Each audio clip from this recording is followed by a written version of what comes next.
The child stole Vincent Moretti's ring in the middle of a guarded hotel lobby, and the moment he saw the mark inside it, he stopped running. Vincent noticed the missing weight from his finger before the boy reached the revolving doors. Two of his men moved at once, but Vincent raised one hand. No shouting, no scene. The black-haired child was maybe 10, thin enough to disappear between tourists, with a gray hoodie and shoes held together by dirty tape. He should have been watching the exits. Instead, he stood beneath the gold lobby lights, staring at the ring in his palm as if it had just spoken to him. Then he whispered, "He is one like this." Every sound around Vincent seemed to drop away. 5 years of false addresses, paid informants, burned photographs, and men returning with empty hands compressed into a single sentence. Vincent stepped forward. "Who does?" The boy's eyes snapped up. Fear replaced recognition. He closed his fist around the ring and ran. Vincent went after him himself. Behind him, his security chief called his name, but Vincent ignored him. The boy slipped through the revolving door, cut between two cabs, and vanished into afternoon traffic. Vincent followed without waiting for a car. A horn screamed. Tires dragged across wet pavement. He caught the hood of the boy's sweatshirt for half a second, but the fabric tore free. The child twisted around, surprised that a man in a tailored black coat had kept up with him, then darted into an alley too narrow for Vincent's men to follow side by side. "Stop," Vincent ordered. "I'm not going to hurt you." The boy laughed once, breathless and bitter. That's what bad men say. He jumped a stack of broken crates. Something silver fell from his pocket and struck the ground. Vincent saw it before the boy did. A narrow metal token, scratched along the edge, with the same small symbol engraved inside Vincent's stolen ring. Two broken lines meeting beneath a star. Adrian had designed that mark on a paper napkin 6 years ago. No one else should have known it existed. Vincent bent to pick up the token. The boy spun back and kicked at his hand. "Give it back." Vincent caught his ankle before the kick landed, then released him immediately. The child stumbled away, fists raised, expecting punishment. Vincent held the token between two fingers. "Where did you get this?" "Found it." "You recognize my ring." "It looked expensive. You said someone had one like it." The boy's jaw tightened. He was good at lying, but not good enough to hide the glance toward the alley exit. Someone had taught him to distrust questions. Someone who had known Vincent's name before this afternoon. Vincent lowered his voice. "What's your name?" "None of your business." "Mine is Vincent." The reaction was small but immediate. The boy's shoulders stiffened. He backed away. "Vincent what?" Vincent already knew the answer mattered. "Moretti." The child went pale. Then he grabbed a loose bottle from the ground and threw it at the wall beside Vincent's head. Glass exploded. While Vincent flinched, the boy ran again. This time, Vincent heard his men entering the alley behind him. "Don't touch him," he snapped. "Follow only." The order came too late to keep the situation quiet. Across the street, a man in a parked sedan lifted a phone and took a photograph. Vincent saw the movement in the reflection of a shop window. When he looked directly, the sedan pulled away. Someone had noticed his detour. Someone cared that he was following this child. The pressure changed instantly. This was no longer only about Adrian. If the boy knew where Adrian was, then anyone watching Vincent might learn it too. Vincent accelerated. The child crossed under an elevated train, squeezed through a chain link opening, and entered a neighborhood Vincent's people had searched twice in the first year and once again 18 months later. Every report had said the same thing. No trace. No medical records. No lease. No registered work. No Omega matching Adrian Cole's description. Yet the boy moved through the streets as if heading home. He slowed outside a narrow grocery store with faded blue paint. Vincent stopped half a block away and signaled his men to stay back. Through the front window, he saw a man in a dark sweater carrying a crate toward the rear counter. The angle was wrong. The face was partly hidden. But Vincent knew. The careful way he favored his left side, protecting an old injury near the ribs. Adrian had received that injury the night Vincent promised no one would ever reach him again. 3 weeks later, Adrian vanished. Vincent's hand closed around the metal token until its edge cut his skin. The boy looked back and saw him watching. For the first time, there was no triumph in the child's face. Only worry. "You can't go in there," he said. Vincent could barely force the words out. "Is that him?" The man inside turned slightly. A familiar profile appeared beneath the fluorescent light. Older, thinner, alive. Vincent took one involuntary step toward the door. The boy moved between them. He said if anyone named Moretti ever found us, I was supposed to run. Vincent looked down at him. Why? He never told me. Then move. The boy shook his head. No, power shifted in the space of a breath. Vincent Moretti had men, money, weapons, and half the city afraid to refuse him. But the child held the only thing he had failed to find in 5 years, the path to Adrian. Vincent opened his hand and showed the token. You dropped this. The boy stared at it, then at the blood on Vincent's palm. He keeps the other half, he said quietly. Inside the store, Adrian looked toward the window. His eyes found Vincent's. The crate slipped from his hands and crashed to the floor. For 1 second, neither man moved. Then Adrian grabbed a small bag from beneath the counter, turned toward the back exit, and shouted the boy's name. Noah, run. Noah seized Vincent's ring again, but this time he did not flee blindly. He pointed toward the alley behind the store. That's where he'll go. Vincent looked at the back door swinging shut, then at the sedan turning onto the far end of the street, the same sedan from outside the hotel. Adrian was alive. Adrian was running from him, and someone else had followed Vincent straight to his door. Adrian never looked back. He hit the rear alley at a sprint, the canvas bag clutched against his side, while Noah disappeared through a gap between 2 brick buildings that only a child would notice. Vincent reached the back door seconds later, but instead of finding an empty alley, he found fresh tire marks cutting across the narrow street, and a black SUV blocking the exit. It hadn't been there moments ago. 3 men stepped out. None wore Moretti security badges. None tried to hide their weapons.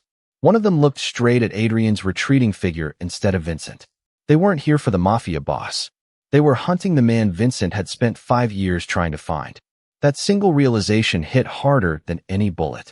Take Adrian, one of the strangers shouted. Leave Moretti alone. Vincent moved before his own men could react.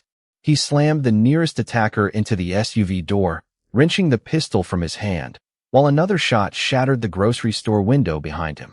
Glass exploded across the sidewalk. Shoppers screamed. Adrian froze for the smallest fraction of a second at the sound.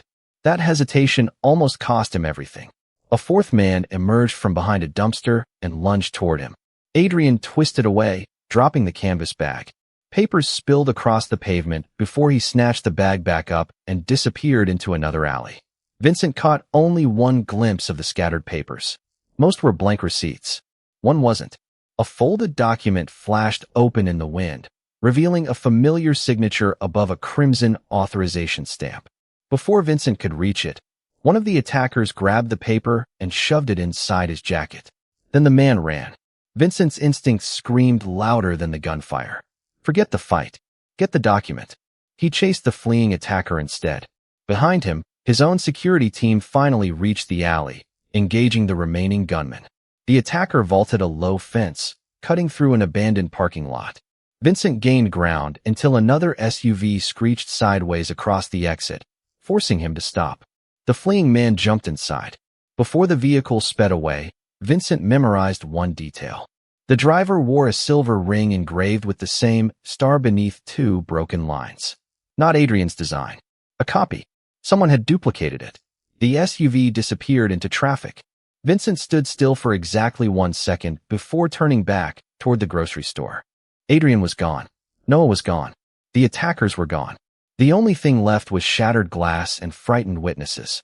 His security chief, Marco, jogged toward him, breathing hard. Boss, are you hurt? Vincent ignored the question. Did you recognize them? Marco shook his head. No patches. No tattoos. Professional. Military movement. Vincent looked back toward the alley Adrian had used. They weren't here for me. Marco frowned. Maybe they knew you'd chase the kid. No. Vincent crouched beside a broken display rack where one of the attackers had stepped and spilled fruit. Fresh boot prints crossed directly toward the rear exit Adrian had taken. None pointed toward Vincent until he interfered. They already knew where Adrian would run. Marco fell silent. Someone had anticipated Adrian's escape route before Vincent ever arrived. That meant today's attack wasn't caused by Vincent finding Adrian. It had been waiting for Adrian all along. Vincent's phone vibrated. Unknown number. He answered without speaking. Static. Then a calm male voice. 5 years, Vincent. The line was clear enough that every word sounded deliberate. You finally found him. Vincent recognized neither the voice nor the accent. Who is this? Someone who's disappointed you arrived earlier than expected. The call ended. No threat. No demand. Just certainty. Marco immediately reached for another phone. I'll trace it. Vincent already knew they wouldn't. Whoever had organized this had planned every minute. He looked toward the grocery store. Police sirens echoed in the distance now. Staying meant questions, cameras, and reports. Adrian would never return if the neighborhood became a crime scene. Find every camera covering these 4 blocks, Vincent ordered. Nobody touches that store until I do. What about the police? They'll see a failed kidnapping. Vincent stared at the shattered window. I need to know who knew Adrian would be there before I did. 40 minutes later, Vincent stood alone inside the abandoned grocery store. The owner had already disappeared. Shelves were half empty. Dust covered everything except the rear counter. Adrian had been living carefully, quietly, almost invisibly. Vincent found little that revealed a life. No photographs, no letters, no names. Then his eyes settled on a chipped ceramic mug beside the sink. Someone had scratched a tiny symbol into its handle. 2 broken lines beneath a star. The same mark. His fingers tightened around the cup. Adrian had kept using it. Not once. Not by accident. Every day. 5 years hadn't erased that symbol from his life any more than it had from Vincent's ring. A floorboard creaked upstairs. Vincent drew the pistol he'd taken from the attacker and moved toward the sound. He expected another ambush. Instead, he found Noah hiding behind stacked boxes, trembling but refusing to cry. The boy clutched something flat beneath his hoodie. Vincent lowered the weapon immediately. Where's Adrian? Noah said nothing. If those men find him first, he's dead. Silence. Vincent crouched until they were eye level. They weren't my people. Noah finally looked up. He told me you'd say that. Vincent swallowed the frustration rising in his chest. Then what else did he tell you? Noah slowly reached inside his hoodie. Vincent expected the stolen ring. Instead, the boy unfolded a weathered sheet of paper. It wasn't today's document. It was older, creased from years of being opened and closed.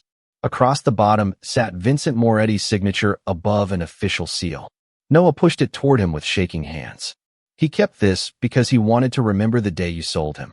Vincent stared at the page. At first glance, everything looked authentic. The signature, the seal, the ink. Then his eyes stopped on a tiny sequence of authorization numbers printed beneath his name. His heartbeat slowed instead of quickening. Those numbers hadn't existed 5 years ago. They had been introduced months after Adrian disappeared. Someone hadn't simply forged his signature. Someone had rewritten history. Vincent looked back at Noah. This paper is impossible. The boy frowned. Adrian cried every time he looked at it. Vincent carefully folded the document. Then someone spent 5 years making sure he would. Noah took a slow step backward. You're lying. No. Vincent met the boy's eyes without. Moving closer. I'm finally looking at the first real proof that someone wanted Adrian to hate me. Noah hesitated. The certainty in his face cracked for the first time. Upstairs, another floorboard groaned. Neither of them had moved. Noah's eyes lifted toward the ceiling in terror. Vincent followed his gaze. Someone else was already inside the building. Vincent shoved Noah behind the staircase just as another floorboard groaned above them. Whoever was upstairs wasn't trying to hide anymore. Slow footsteps crossed the second floor, stopped directly over the kitchen, then continued toward the back room. Vincent lifted the pistol he had taken from one of the attackers and motioned for Noah to stay silent. Instead of charging upstairs, he listened. A drawer slid open. Wood scraped against wood. Papers rustled. Whoever had entered the building wasn't searching for people. They were searching for something specific. Vincent climbed quietly until he reached the landing. One bedroom door stood open. A figure dressed entirely in black climbed out the rear window carrying a thin metal case no larger than a laptop. Vincent sprinted forward, but by the time he reached the window, the man had already dropped into the alley below and disappeared onto the rooftops beyond. He hadn't escaped empty-handed. He had known exactly where to look. Vincent turned back toward the room. At first glance, it looked untouched. Then he noticed fresh prime marks beneath a loose floorboard beside the bed. Whatever had been hidden there was gone. The intruder had beaten him by less than a minute. Noah slowly climbed the stairs behind him. The boy stared at the empty space beneath the floor. He found it. Vincent looked at him sharply. You knew something was hidden here? Noah hesitated before nodding once. Adrian never let me touch that board. That was the first honest answer Noah had given him all day. Vincent knelt beside the opening. The compartment wasn't completely empty. A single strip of black photographic film had caught on a splinter. Most people would have mistaken it for trash. Vincent held it toward the light pouring through the broken window. Tiny images lined the negative. Documents. Someone had photographed files before hiding the originals. The intruder had taken the package but missed one frame. Vincent slipped the strip carefully into his pocket. Downstairs, Marco's voice echoed through the store. "Boss." Vincent descended immediately. Marco held out a tablet already connected to surveillance feeds gathered from nearby businesses. "We found 3 working cameras." Vincent watched the footage in silence. The first showed Noah stealing the ring. The second captured Vincent chasing him into the alley. The third overlooked the grocery store. He rewound the video until several minutes before Vincent had arrived. Adrian appeared outside the shop carrying a box of vegetables. Then, exactly 8 minutes before Noah stole the ring, a delivery van stopped across the street. No packages were unloaded. No driver exited. The van simply waited. Vincent slowed the footage. Through the windshield sat the same silver ring driver from the SUV. Pause. Marco froze the frame. Vincent leaned closer. The driver wasn't watching the grocery store entrance. He was watching Adrian. "He was already here," Vincent said quietly. Marco frowned. "Before the kid stole your ring. Before Noah even reached the hotel. That changed everything." The attack hadn't followed Vincent to Adrian. Adrian had already been under surveillance. Noah's theft hadn't created the danger. It had interrupted someone else's plan. Marco looked unsettled. "Then today wasn't about you at all." Vincent nodded once. "No. I accidentally walked into someone else's operation." Noah stared at the frozen image. "I've seen that van before." Both men turned toward him. "Where?" Vincent asked. "Near the apartment." "How many times?" 3, maybe 4. Noah swallowed hard. "Adrian always made me wait until it drove away before we went outside." Vincent felt another piece slide into place. Adrian hadn't been hiding only from Vincent. He had been hiding from people who already knew where he lived. His disappearance 5 years ago hadn't ended the hunt. It had only forced it underground. Marco's phone buzzed. He answered, listened for 5 seconds, then covered the receiver. The plate on. "The van is fake." Vincent expected that. "Anything else?" "One thing." Marco lowered the phone slowly. "Traffic cameras picked up the same van outside one of our warehouses 6 years ago." Vincent's eyes narrowed. "Which warehouse?" Marco looked uncomfortable. "Records Division." The room went completely still. Records Division handled archived authorizations, personnel files, and operational documents, including every document carrying Vincent's official signature. Noah watched Vincent's expression change. "What's wrong?" Vincent answered without looking away from Marco. "If that van belonged to the same people back then." He didn't finish the sentence. He didn't have to. Whoever had been watching Adrian today had also been near the place where someone could have accessed Vincent's official records years earlier. The forged document Noah carried suddenly looked far less impossible. Marco ended the call. "There's more." "Say it." "The warehouse reported a break-in 6 years ago." Vincent stared at him. "Why wasn't I told?" Marco hesitated. "According to the incident report." He stopped again. Vincent took 1 step closer. "According to what report?" Marco swallowed. "The report says you personally ordered the investigation closed the same day." Vincent's expression hardened. "I never did." Marco slowly turned the tablet around. On the screen sat a scanned authorization form. Vincent's signature covered the bottom of the page. At first glance, it looked genuine. Then Vincent noticed the approval code printed beside it. The sequence belonged to a security system that hadn't been installed until months after the warehouse break-in. 2 forged documents. 2 impossible dates. The same pattern. Someone hadn't forged one piece of history. They had rewritten years of it. Noah looked between them. "So Adrian wasn't lying?" Vincent shook his head. "No." "But you weren't either?" "No." The answer seemed to frighten the boy more than either possibility alone. If both men had been telling the truth, then someone else had built the lie between them. Marco suddenly received another encrypted alert. His face drained of color before he handed the tablet to Vincent. A still photograph filled the screen. It had been taken less than 3 minutes earlier by a city traffic camera. Adrian stood alone on a crowded subway platform, still carrying the canvas bag. Two people were approaching him from opposite directions. Vincent recognized one immediately. The silver ring flashed beneath the station lights. But it wasn't the attacker that froze his blood. The second person wore one of Vincent's own security badges. Someone inside his organization wasn't just leaking information anymore. Someone was actively hunting Adrian. The subway train never reached the platform. It thundered past without stopping as Vincent shoved through the station entrance, the photograph from the traffic camera still glowing on his phone. Adrian was already gone. One of Vincent's own security officers was gone too. Only the man wearing the silver ring remained for a split second, disappearing into the crowd before vanishing up an escalator.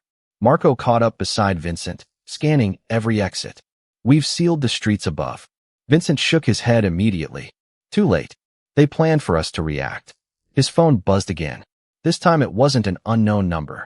It was one of his regional commanders. "Boss, someone just froze access to Records Division." Vincent stopped walking. "I didn't authorize that. The order carries your clearance." Another forged command. Another door closing before he reached it. Someone wasn't simply covering old lies anymore. They were actively controlling what Vincent could see in the present. The pressure changed instantly. Every minute they delayed meant another piece of evidence disappeared forever. "Get me inside anyway," Vincent ordered. Now, 23 minutes later, Vincent stood outside the fortified Records Division warehouse that Marco had mentioned earlier. Steel security shutters covered every entrance. Red warning lights flashed across electronic locks. 4 armed guards blocked the gate. All 4 wore Moretti insignia. All 4 raised their weapons when Vincent approached. The oldest guard swallowed nervously. "Boss, we've been ordered not to let anyone in." Vincent stared at him. "By whom?" "You." He held up a printed authorization sheet. Vincent didn't even need to read it. He already knew what he would find. His own signature. Another impossible approval code. Another lie wearing his face. Marco reached for his sidearm. Vincent stopped him with one hand. No, the guards weren't the enemy. They were obeying orders they believed were real. Vincent stepped closer until he stood inches from the paper. When was this delivered? 40 minutes ago. 40 minutes. While Vincent had been racing toward the subway station, someone had predicted exactly what he would do after seeing the traffic camera photograph. The realization settled heavily in his chest. They weren't reacting to him anymore. They were staying one move ahead. "Open the door," Vincent said calmly. The guard looked miserable. "I can't." Vincent took the forged authorization, folded it once, and slid it into his coat. "Then tell me one thing. Anything. Who brought this?" "A courier."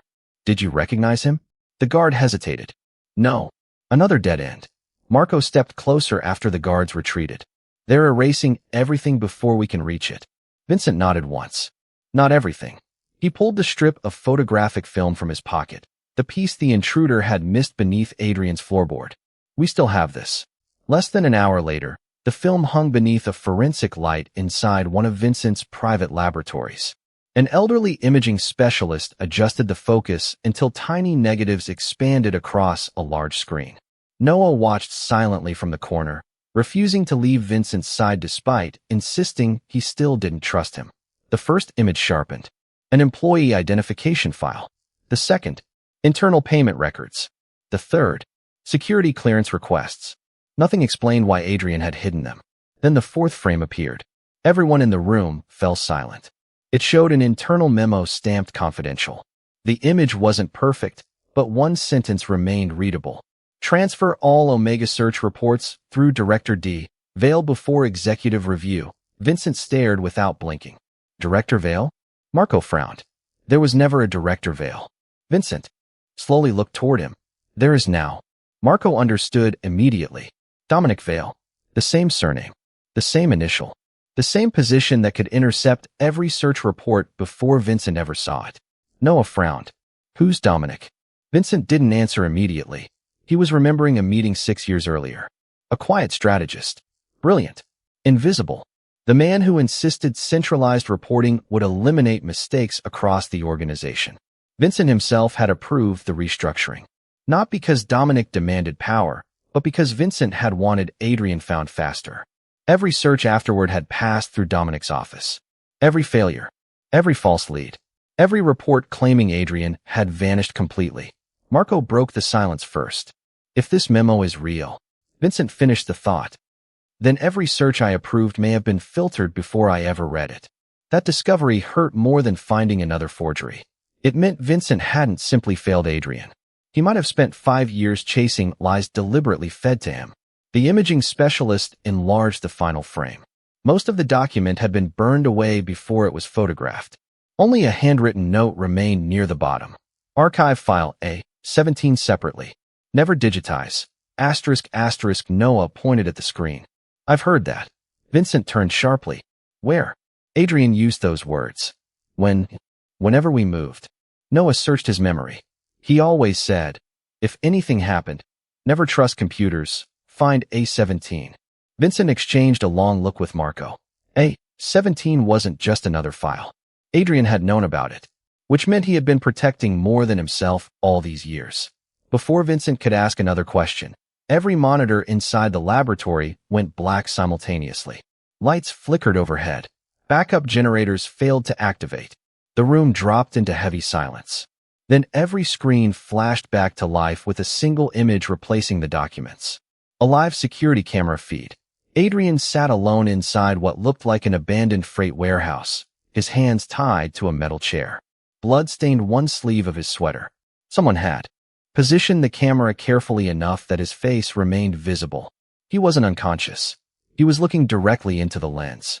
A digital timer counted down in the corner. 02:59. 2:58.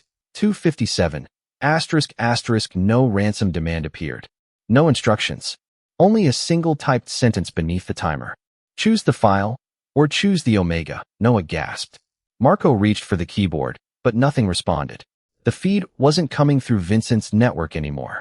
Someone else now controlled every screen in the room. Vincent looked once at the countdown, then at the words archive file, 17 frozen beside it on the enlarged negative. For the first time in 5 years, the truth no longer felt hidden. It felt staged. Someone wanted Vincent to believe he was finally seeing the whole picture. And that was exactly why he knew he wasn't. The countdown reached 2 minutes before Vincent noticed Adrian was not looking at the camera. He was looking past it. Every few seconds, his eyes shifted toward the same dark corner of the warehouse, then dropped to his bound hands. Not fear. Timing. He's telling us something, Noah said.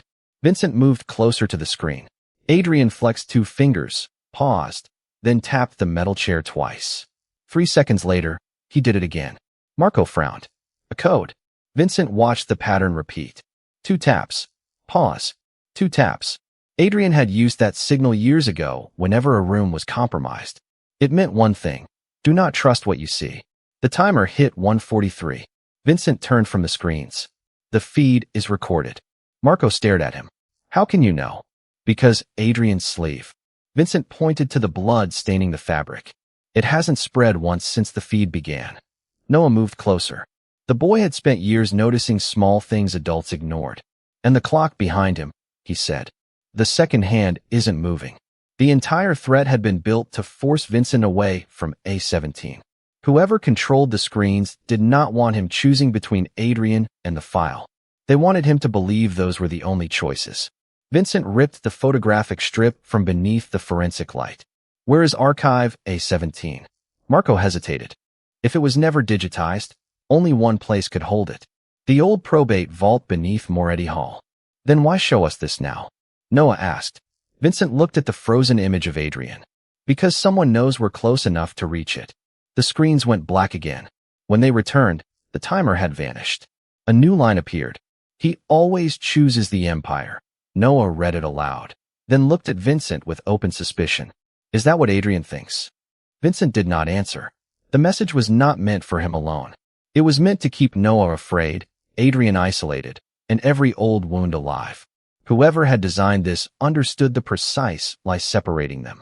Marco drove while Vincent and Noah sat in the rear of an armored sedan racing toward Moretti Hall. Halfway there, Marco received an emergency call through a secure line. He listened, glanced at Vincent in the mirror, then switched the audio to speaker. A woman's voice came through, breathless and distorted. We found Cole. Vincent leaned forward. Where? South Freight District. Warehouse 9. The same location shown in the video. Status. Alive. No captors on site. Vincent's jaw tightened. Do not approach until I arrive. The woman hesitated. Boss, there's something else. Cole says he escaped before the video was transmitted. The call cut through every remaining doubt. Adrian had never been inside the warehouse during the countdown. The footage had been recorded earlier, edited, and deployed only after the negative revealed A17. The enemy had not captured Adrian to bargain with Vincent. They had used Adrian's image to control Vincent's decisions. Moretti Hall rose behind iron gates 15 minutes later, but the guards outside did not salute. Their weapons remained lowered, yet their formation blocked the entrance. Marco stopped the car. They received another order. Vincent stepped out before anyone could stop him. The captain approached with a tablet. Sir, the building is under emergency succession protocol. Authorized by whom? Executive Director Dominic Vale. It was the first time the name had moved from evidence into action. Dominic was no longer hiding behind forged documents or nameless operatives. He had activated authority inside Vincent's own organization. On what grounds? Vincent asked. The captain turned the tablet. A formal notice accused Vincent of compromised judgment, unauthorized violence, and concealing an Omega linked to an internal security breach. Attached beneath it were surveillance images of Vincent chasing Noah, entering the grocery store, and removing the photographic strip. Every action had been reframed as proof against him. Dominic had not merely blocked the truth. He had prepared to use Vincent's search for Adrian as the reason to remove him. Marco's hand moved toward his weapon. Vincent stopped him. How long until the succession vote? 6 hours. The captain lowered his voice. After that, Vale controls every archive, account, and enforcement team. 6 hours. If Dominic gained formal command, A17 would disappear and Adrian would become evidence of Vincent's instability. Vincent looked toward a narrow service entrance beneath the east wall. Noah followed his gaze. You know another way in? I've built another way in. They entered through an underground wine tunnel sealed since Vincent's father's time. Noah crawled through first, small enough to slip beneath a collapsed support beam. Vincent followed, then Marco. The passage opened beneath the old probate chamber, where dust-coated locked cabinets no digital order could reach. Cabinet A stood against the far wall. Drawer 17 required 2 keys. Vincent had one built into his signet ring. The second slot was shaped like the scratched metal token Noah had dropped in the alley. Noah froze. This came from Adrian. Vincent held out his hand. Then he was protecting the other key. For the first time, Noah gave him the token without bargaining. The locks turned together. Inside lay no single file. There were dozens, search reports, transfer orders, payment ledgers, private recordings, all marked with dates spanning 5 years. Dominic had archived the truth instead of destroying it. He needed the original records intact, hidden from Vincent, but available for leverage.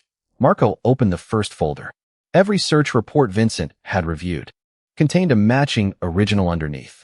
The originals showed confirmed sightings of Adrian in 3 cities. The copies Vincent received said each lead was false.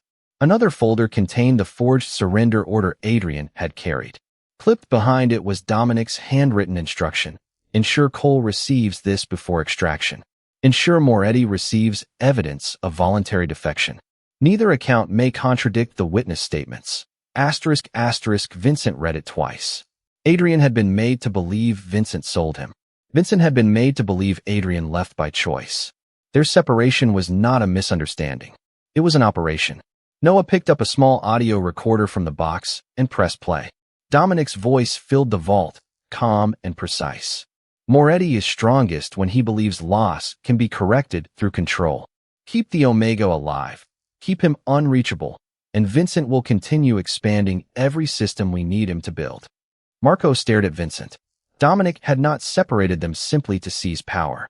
He had used Adrian's disappearance to shape Vincent into a more ruthless leader, then used that leader to construct the very network Dominic intended to inherit.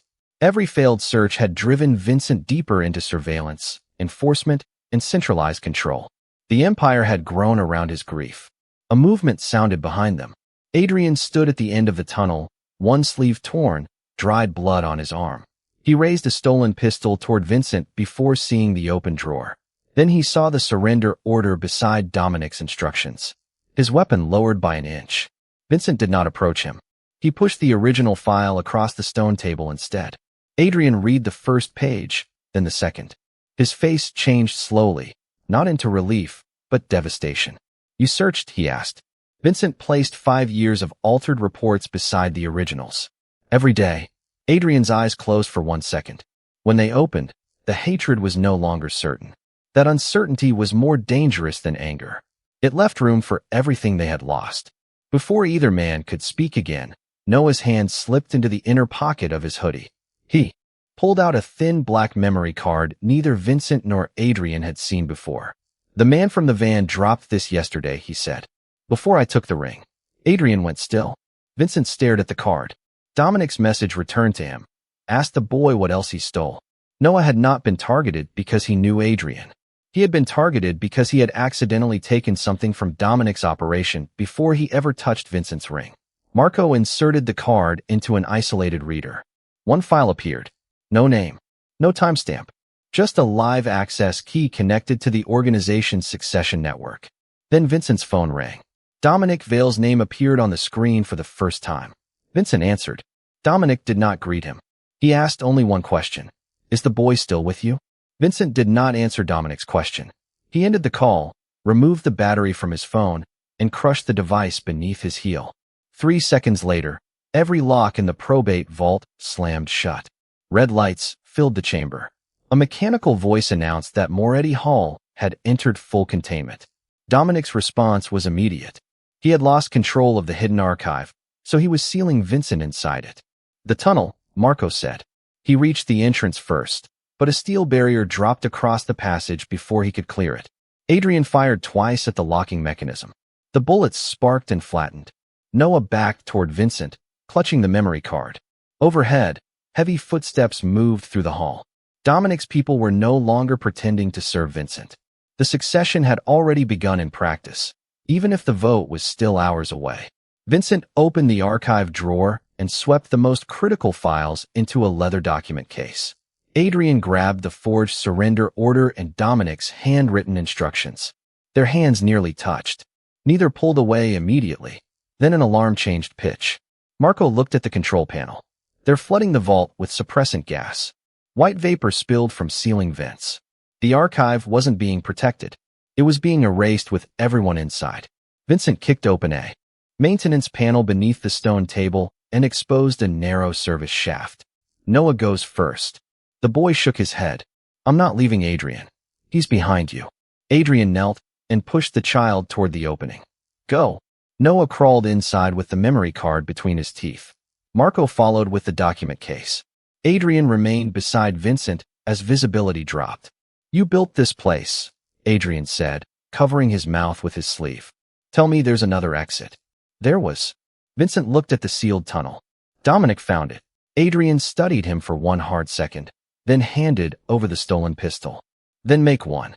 It was the first time in 5 years that Adrian had trusted him with anything. Vincent fired into an old water line running behind the maintenance wall. The pipe burst, blasting rust-colored water across the control box. Sparks erupted. The steel barrier shuddered and rose 6 inches before the emergency power failed. Vincent dropped to the floor, forced his shoulders beneath it, and lifted. Adrian slid through first, then turned back instead of running. Together, they pulled Vincent under moments before the barrier crashed down. By the time they reached the courtyard, Moretti Hall had changed sides. Guards Vincent had promoted now stood beneath Dominic's command insignia. Vehicles blocked every gate. Bank alerts flashed across Marco's replacement phone. Vincent's operational accounts had been frozen, his private aircraft grounded, his safe houses flagged for seizure. Dominic had adapted faster than they had. He no longer needed to hide the conspiracy. He was converting the organization itself into a weapon. Marco checked the document case. We have enough to expose him. Not yet, Adrian said. He held up one of the original search reports. A line of authorization signatures ended just below Dominic's name. 3 senior captains had approved the altered version. If we release this now, Dominic calls it fabricated evidence from a compromised boss. Vincent knew Adrian was right. Dominic had already framed his search as obsession and instability. Documents alone would not break a system trained to obey seals, codes, and official channels. Noah climbed out of the shaft behind them, pale but standing. The card can. He held it toward Vincent. You said it connects to the vote. Marco examined the access key on a secure handheld reader. It does more than connect. It can open a live broadcast inside the Succession network. Vincent looked at the files, then at the guards closing in around the courtyard. A new objective formed with brutal clarity. They did not need to prove Dominic's guilt in private. They needed to force the truth into the room while every captain was watching and before Dominic secured formal control. When does the vote begin? Adrian asked. In 5 hours, Marco said. Vincent shook his head. He'll move it earlier. As if summoned by the words, the loudspeakers above the courtyard crackled. Dominic's voice rolled across Moretti Hall. Calm. Controlled. By emergency authority, the Succession Council will convene in 90 minutes. Armed men advanced from both sides. Dominic had shortened the clock because he knew they possessed the access key. Vincent drew the pistol Adrian had given him, but Adrian stepped in front of Noah and raised his own weapon toward the approaching guards. They won't shoot you, Vincent said. Dominic needs you alive. Adrian's expression did not change. That never made me safe. The statement landed between them with 5 years of evidence behind it. Vincent moved beside him rather than ahead of him. Then we leave together. For the first time, he asked instead of ordered. Adrian noticed. His grip loosened by a fraction. Marco led them through the east kitchens while Vincent's remaining loyalists created a diversion at the courtyard gates. They escaped in a delivery truck with no armored plating, no escort, and less than half a tank of fuel. Before the city skyline disappeared behind them, Vincent watched smoke rise from Moretti Hall. Dominic was burning the sealed archive room. Their originals were now the only surviving copies. Loss had become leverage. If the case disappeared, so did the truth. Inside the moving truck, Adrian cleaned the blood from his arm, while Noah slept against his shoulder. Vincent sat across from them, no longer surrounded by guards or symbols of authority. Adrian looked at the documents on the floor. You built every system Dominic used against us. Yes. Because you thought more control would help you find me. Vincent met his eyes. Yes. Adrian folded the stained cloth around his wound. Then stopped trying to win with his system. The words changed the plan. They would not retake Moretti Hall first. They would hijack the Succession broadcast, expose the original files, and force every captain to choose publicly between Dominic's authority and the truth. Vincent nodded toward the memory card. That is our way in. Noah woke suddenly. No, he pulled the card away. There's another file on it. Marco checked the reader again. A hidden partition appeared beneath the access key. Inside was a live tracking program, already transmitting their location. Dominic had never asked whether Noah still had the card because he feared what it contained. He had asked because the card was leading him straight to them. Headlights appeared behind the truck. Then another pair. Then 4 more. Adrian looked through the rear window as black vehicles spread across the highway, closing every lane. Vincent reached for the case of evidence. Their new objective was clear now. Reach the Succession Council, broadcast the truth, and destroy Dominic's control before the vote. But Dominic had turned the only key capable of exposing him into a beacon, and his entire army was already following it. The first black vehicle rammed the delivery truck hard enough to throw Noah from the bench. Adrian caught him before his head struck the metal floor, while Marco fought the steering wheel and Vincent braced the evidence case against his chest. A second impact crushed the rear door inward. Dominic's convoy spread across the highway, boxing them between concrete barriers and 6 armored SUVs. Then the truck's radio came alive without anyone touching it. Pull over, Dominic said, or the boy dies before the vote begins. Vincent looked at Noah.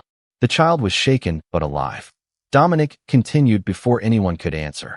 Not that boy. Marco's face changed. He grabbed his phone and called the only loyal team still operating outside Moretti Hall. No response. A video replaced the truck's navigation screen. 3 of Vincent's remaining captains knelt inside the Succession chamber with guns pressed to their heads. Behind them stood families Vincent recognized. Wives, brothers, children, dragged from safe homes because they had refused to sign Dominic's emergency transfer. Dominic had stopped attacking Vincent's power. He was attacking everyone still willing to believe him. You have 60 seconds, Dominic said. Bring me Adrian Cole, the evidence case, and the access card. The hostages live.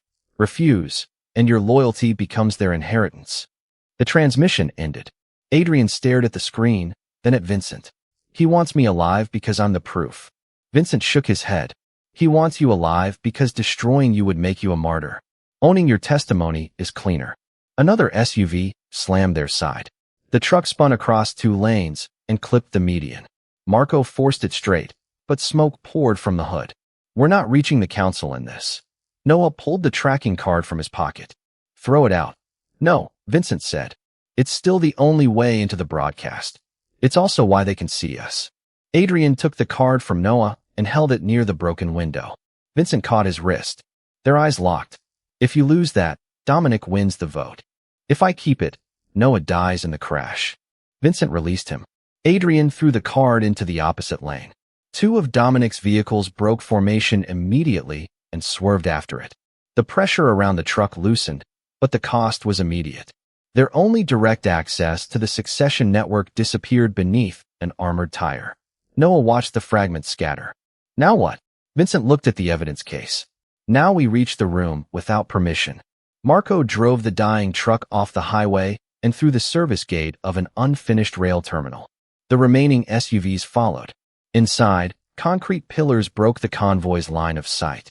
Vincent, Adrian, and Noah jumped from the rear while Marco kept driving, drawing 2 vehicles deeper into the structure.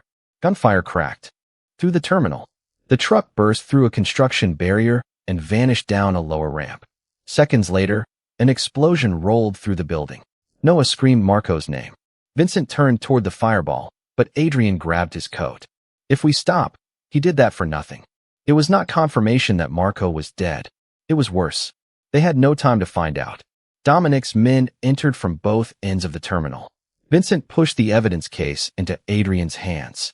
Take Noah through the maintenance tunnels. They connect to the council building. Adrian did not move. And you? I'll hold them here. That's not a plan. That's you choosing control again. Gunfire struck the pillar beside them, showering dust across Adrian's face. Vincent stepped closer. No, this is me choosing what matters. Adrian's expression tightened. 5 years earlier, those words would have sounded like another order wrapped in protection. Now Vincent opened his empty hand and waited. Adrian could take the case, take Noah, and leave him. The decision belonged to him. For 1 second, the entire relationship balanced there. Then Adrian gave the evidence case back. We go together. It was the first choice he had made that placed his life beside Vincent's instead of away from it. Vincent nodded once. No promise. No speech. Just trust accepted under fire. They moved through the service tunnels as alarms echoed overhead. Halfway to the council building, Noah stopped beside an electrical junction box. The card broke, but the access key might not be gone. He pulled a tiny silver strip from his sleeve. I copied this part before we left the truck. Vincent stared at him. Noah had stolen from the tracker itself. A fragment no larger than a fingernail carried the succession authentication code. But before relief could settle, armed lights flooded the tunnel behind them. Dominic's men had found the entrance. Adrian shoved Noah through a narrow maintenance hatch. Vincent followed, then turned to pull Adrian in. A shot struck the metal beside Adrian's head. He fired back, but another attacker came from the side and slammed him into the wall. Vincent reached through the hatch and caught Adrian's wrist. For a moment, he had him. Then Dominic's voice sounded from a speaker hidden in the tunnel. Let him go, Vincent. Steel doors began closing between the hatch and Adrian. The boy reaches the council, or the Omega does. Not both. Vincent pulled harder. Adrian's fingers tightened around his. Behind Vincent, Noah cried out as another security door started sealing the opposite end of the passage. Dominic had split the route into 2 time traps. Save Adrian, and Noah would be locked inside the lower tunnels. Save Noah, and Adrian would be taken. The same choice Dominic had used for 5 years. Love against control, one life against another, had returned in physical form. Adrian looked past Vincent toward Noah. Go. Vincent shook his head. No, you heard him. The key has to reach the council. I'm not leaving you again. Then he wins again. The steel door dropped another foot. Adrian used his free hand to force the evidence case through the gap. Vincent caught it against his chest. Listen to me, Adrian said. Save Noah. Get the truth into that room. Don't save me by becoming him. The words struck deeper than the gunfire. Vincent released Adrian's wrist. The door crashed down between them. On the other side, Adrian immediately dropped his weapon and raised his hands before Dominic's men could shoot. Vincent stood frozen for half a breath, then turned and dragged Noah through the closing passage. They emerged beneath the succession chamber with 9 minutes left before the vote. Noah still held the copied access strip. Vincent still carried the original evidence. But every screen in the building now showed Adrian kneeling beside Dominic at the center of the council floor. Dominic placed one hand on Adrian's shoulder and announced that the missing Omega had returned voluntarily to testify against Vincent Moretti. Adrian lifted his eyes toward the main camera. His face gave nothing away. Then Dominic reached into Adrian's pocket, removed Vincent's ring, and held it up before the assembled captains. "This," he said, "is proof that Vincent found him, controlled him, and tried to use him to preserve a collapsing reign." Below the chamber, Noah looked at Vincent in horror. "That's a lie." Vincent watched Dominic slide the ring onto his own finger. The vote timer began counting down. 8 minutes. The evidence could expose Dominic, but only if Vincent reached the broadcast controls. Adrian could deny the accusation, but Dominic had a gunman standing directly behind him. And the only way into the chamber now led through hundreds of soldiers who believed Vincent had betrayed them. Vincent closed the evidence case and handed it to Noah. "When I open the system, you upload everything. What are you going to do?" Vincent looked up at the ceiling, toward the empire he had spent his life building and the man now using it to hold Adrian in chains. "I'm going to make sure Dominic can never control it again." Vincent did not wait for the vote to begin. He pulled the emergency fire lever beneath the succession chamber, not to trigger an evacuation, but to force the building into manual control. Every electronic lock disengaged for exactly 7 seconds. It was enough. "Now," he shouted. Noah sprinted toward the broadcast console beneath the chamber, while Vincent charged the main staircase. Security teams rushed to intercept him, but they had trained under his command for years. He knew every defensive pattern before they moved. He didn't waste time fighting men. He fought the spaces between them. By the time the lock sealed again, Vincent had crossed 2 floors and reached the council balcony overlooking the chamber. Below him, Dominic still stood beside Adrian, Vincent's ring gleaming on his finger as hundreds of captains watched in absolute silence. Dominic smiled without surprise. "Right on schedule." Vincent didn't answer. He climbed onto the balcony rail and dropped directly into the center aisle. Gasps echoed through the chamber. Every weapon swung toward him. Dominic calmly lifted one hand. "No one fires." He wanted the council to watch Vincent fail. Vincent walked forward without drawing his pistol. That alone unsettled the room. The man who had ruled through overwhelming force now crossed 20 yards of armed enemies with empty hands. Dominic tilted his head. "You finally understand. Control is never about violence. It's about making people believe they have no other choice." Vincent stopped 5 steps away. "That's the difference between us." Dominic laughed softly. "Is it?" He held up Vincent's ring. "Everything you built came from the same lesson."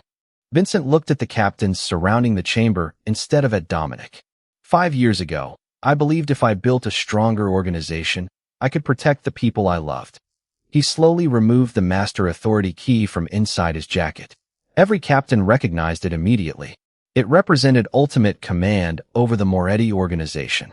Dominic's smile widened. There it is. He expected Vincent to reclaim power. Instead, Vincent threw the key across the marble floor. It slid past Dominic and struck the base of the council table. "I'm done protecting anyone with this." Silence crashed across the room harder than gunfire. Dominic's expression finally changed. "Pick it up," he ordered. No one moved.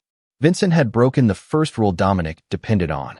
He had voluntarily abandoned the source of his authority before anyone could take it from him. Noah reached the hidden broadcast console beneath the chamber at that exact moment. The copied access strip slid into place. The first monitor flickered. Dominic noticed the movement instantly. "Stop the boy." 3 guards rushed toward the control room, but Adrian stepped into their path. His hands were still bound.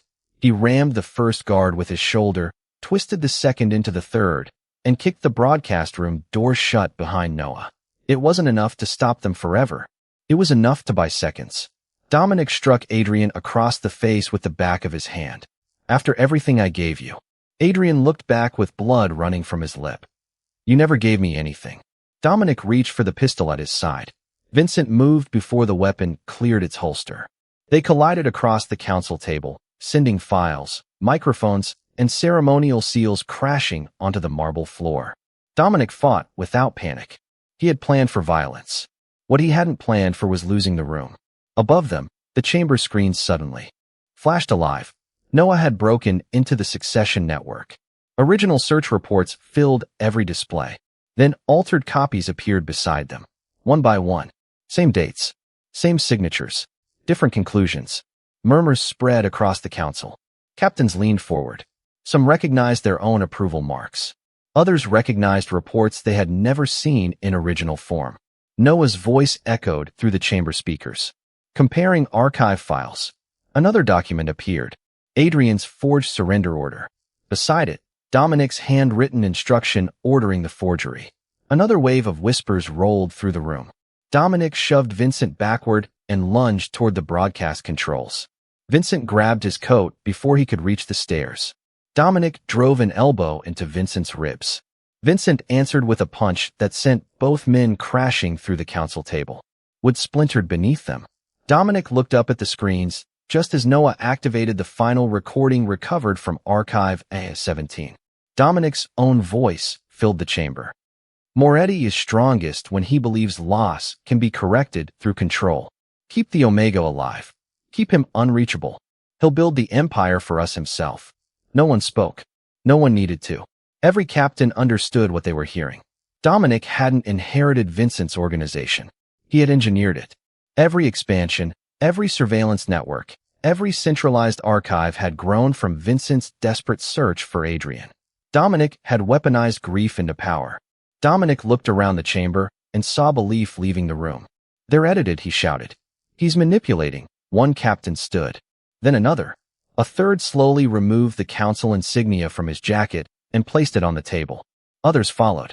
Dominic's authority dissolved in complete silence. No speeches. No applause. Just hundreds of officers refusing to stand behind him. He reached for Vincent's ring as if it could still restore control. Adrian stepped between them. Give it back. Dominic laughed bitterly. You think this belongs to him? Adrian shook his head. No. He looked directly at Vincent. It never belonged to anyone. Dominic fired. Vincent shoved Adrian sideways. The shot struck Vincent high in the shoulder instead. Pain exploded through his arm, but he stayed on his feet. Before Dominic could fire again, 3 senior captains seized him from behind. Others stripped away his weapon, his council credentials, and finally the ring itself. Dominic fought until he realized no one else was moving to help him. His empire had vanished before he finished falling. Vincent ignored the blood soaking through his jacket. He looked only at Adrian. 5 years of lies had collapsed in minutes, yet neither man stepped closer. The truth had answered the biggest questions, but it could not erase 5 years of loneliness with a single revelation. Adrian slowly picked up the ring from the broken floor where it had landed after Dominic lost his grip. He walked toward Vincent, stopped within arm's reach, and held it out. Vincent looked at the ring, but did not take it. Keep it, Adrian said quietly. Vincent shook his head. Not until you choose to give it back. For the first time since they found each other again, Adrian did not hear an order, a promise of protection, or a demand. He heard permission. Around them, the council chamber erupted into arrests, medical teams, and shouted commands as Dominic was led away in handcuffs. The battle for the organization was over. The lies had been exposed. The empire Vincent had built no longer belonged to the man who created it. Yet as Adrian stood holding the ring between them, neither victory nor forgiveness felt complete. The hardest choice left in either of their lives no longer belonged to Dominic, the council, or the empire. It belonged entirely to Adrian. 3 days after Dominic Vale's arrest, the council chamber looked almost unrecognizable. The banners carrying emergency succession orders had been removed. The shattered council table remained where it had broken, untouched on Vincent's instruction. No one covered the cracks. They had become evidence instead of embarrassment. Vincent stood with his injured arm secured in a sling, while every surviving captain watched the official proceedings. One by one, the forged authorizations were voided. Every altered search report was replaced with its original counterpart.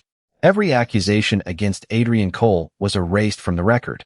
The final document placed before Vincent was the emergency decree naming him Supreme Executive once again. He read exactly one line before closing the folder. "No," he said. Confused whispers spread across the chamber. Vincent looked at the captains who had followed him for years. "The organization that Dominic stole exists because I built a system where one man could control everything. That ends today." Instead of signing, he tore the decree in half. No one inherits absolute authority again. The room fell silent before the oldest captain slowly stood and nodded. Others followed. Vincent was not reclaiming the empire. He was changing it into something that could never be used the same way again. Outside the chamber, Adrian waited beside a tall window overlooking the city. He had been offered every protection Vincent could arrange and had refused every armed escort. When Vincent approached, Adrian did not step away, but neither did he close the distance between them. 5 years could not disappear simply because the truth had finally arrived. Vincent stopped several feet away. "The records are restored," he said quietly. "Your name is clear." Adrian gave a small nod. "Good." Silence settled between them. Not hostile, just honest. Vincent broke it first. "I spent 5 years believing I wasn't searching hard enough." Adrian looked out across the skyline. "I spent 5 years believing you stopped searching." Neither accusation remained true. Neither pain disappeared because of that. Noah burst through the hallway carrying a paper bag almost as large as himself. "They let me steal lunch," he announced proudly before catching Adrian's expression. "Well, they paid first. Then I carried it away." Adrian laughed before he could stop himself. It was small, quiet, but it was the first unguarded sound Vincent had heard from him since the grocery store. Noah pulled 3 sandwiches from the bag and sat on the floor between them without asking permission. "You two are terrible at talking," he declared. "I've noticed," Vincent admitted. Noah took a bite before pointing toward Vincent. "You looked for him." Then he pointed toward Adrian. He didn't know. Finally, he pointed at himself. "Can we stop making everything so complicated now?" Adrian smiled despite himself. "We'll try." They ate in comfortable silence until Noah reached into his backpack and removed a small cloth bundle. "I almost forgot." He unfolded the fabric carefully. Inside lay the scratched metal token he had dropped in the alley on the day everything changed. Adrian picked it up first, then looked toward Vincent. Vincent reached into his pocket and removed the matching ring. Neither object looked complete alone. Adrian stepped closer and placed the token beside the ring in Vincent's open hand. The grooves matched perfectly. The token had never been a keepsake. It had always been the missing half of the ring's hidden mechanism. Vincent pressed them together. A quiet click echoed between them. The ring opened along its inner band, revealing a tiny folded strip of paper no one had known remained inside. Adrian stared in disbelief. "I thought it was empty." Vincent unfolded the paper carefully. The handwriting belonged to Adrian, written years before they had been separated. "If we ever lose each other, don't let fear decide where we stop looking." Adrian covered his mouth with one hand. "I wrote that after." Vincent nodded. "The first time someone tried to separate us." Noah looked between them. "You carried that for 6 years?" Vincent smiled faintly. "Apparently both of us did." Adrian reached out instinctively, then hesitated before touching Vincent's uninjured hand. This time Vincent did not close the distance. He let Adrian decide it. Adrian's fingers settled around his. The choice was small, but it belonged entirely to him. Weeks passed. Dominic accepted a plea agreement that ensured every recording, archive, and financial trail became public evidence. No dramatic escape came. No hidden partner emerged. The conspiracy ended with the man who had built it. The rebuilt organization became smaller, transparent, and accountable to a council instead of a single ruler. Vincent never occupied the old office again. The room remained empty until it was converted into a public archive holding every original document Dominic had tried to erase. Visitors entering the archive passed beneath one sentence engraved into the wall. "The truth survives only when no one owns it." Adrian chose not to return to the apartment above the grocery store. Too many memories lived there. Instead, he opened a neighborhood community kitchen in the same building after it was repaired. Children came for meals after school. Older neighbors stayed for coffee. Noah claimed the corner table beside the window as his permanent office, though his real job seemed to involve making sure no one's wallet disappeared unless they deserved it. Vincent visited often without bodyguards. Sometimes he helped carry supplies. Sometimes he washed dishes badly enough that Adrian quietly redid them after closing. Neither pretended the lost years had never happened. Healing did not erase them. It simply stopped allowing them to decide every tomorrow. One rainy evening, Noah stood outside the kitchen watching people hurry home beneath umbrellas. He glanced at Vincent. "Are you still looking for him?" Vincent looked through the window where Adrian laughed with two elderly customers while drying another stack of plates. Adrian caught Vincent watching, smiled, and walked outside carrying an extra umbrella. He stopped beside Vincent instead of across from him. "No," Vincent answered. Adrian slipped his hand into Vincent's without hesitation. "He already found me." Vincent looked at him, then gently shook his head. "I found you 5 years too late." Adrian squeezed his hand and smiled through quiet tears. "Maybe." He lifted the repaired ring, now joined forever with its missing half, and placed it back into Vincent's palm before closing Vincent's fingers around it himself. "But this time," he said, "I'm choosing where I go next."